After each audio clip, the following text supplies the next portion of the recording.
Next, I'll be going into Southwest SWOT analysis. Their biggest strength is the point-to-point route structure, which is the structure flies to less major airports, which avoids delays, decreases idle time, and makes for a more non-stop routing system.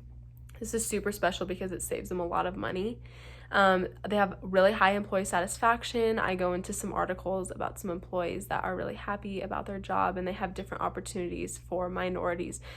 They have a 50-50% to men and women in the company, and it just gives minorities such as women like opportunities within the workplace.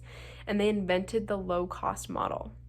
Some weaknesses is they have selective airports because of the point-to-point route structure. They go to less expensive airports to decrease the idle time, which means that people will have to drive farther to go to their airport, which could be a negative thing because other people might just fly like Frontier because they're in a more major airport.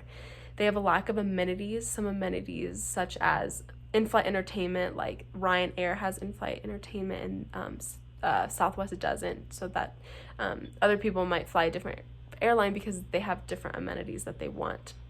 And they've started to veer off from the low-cost model, which is negative because they invented it and other companies are using it and benefiting from it.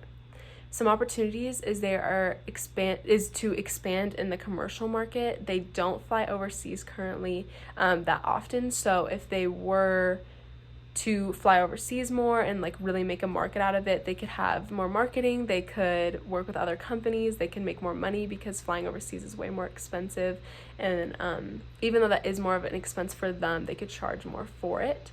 And inclusion in the workplace, I feel like any company can always work on being the best to include people, make everyone feel special and loved and understood, which is also just like the work of Jesus, I think, and that's an opportunity.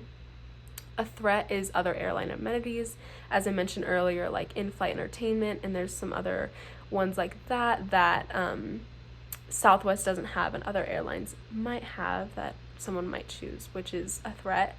Industry loyalty through loyalty programs or even like familiarity, like people tend to choose the same airline over and over again every single time they fly. Like for me, I always fly Southwest, and that's because I'm comfortable with it. I know that I can check a bag for free, and someone else can develop this comfortability with another airline. And decline in the need to fly. Obviously, with the year we've had with Corona, like we don't know what's going to happen, and flying just goes up and down so much. Like after 9/11, flying pretty much stopped, and obviously with Corona, like people were afraid to fly, and flying, like the need for it went way down. So that's always a threat. The industry's constantly changing, the world's changing, we never know for sure what's going to happen.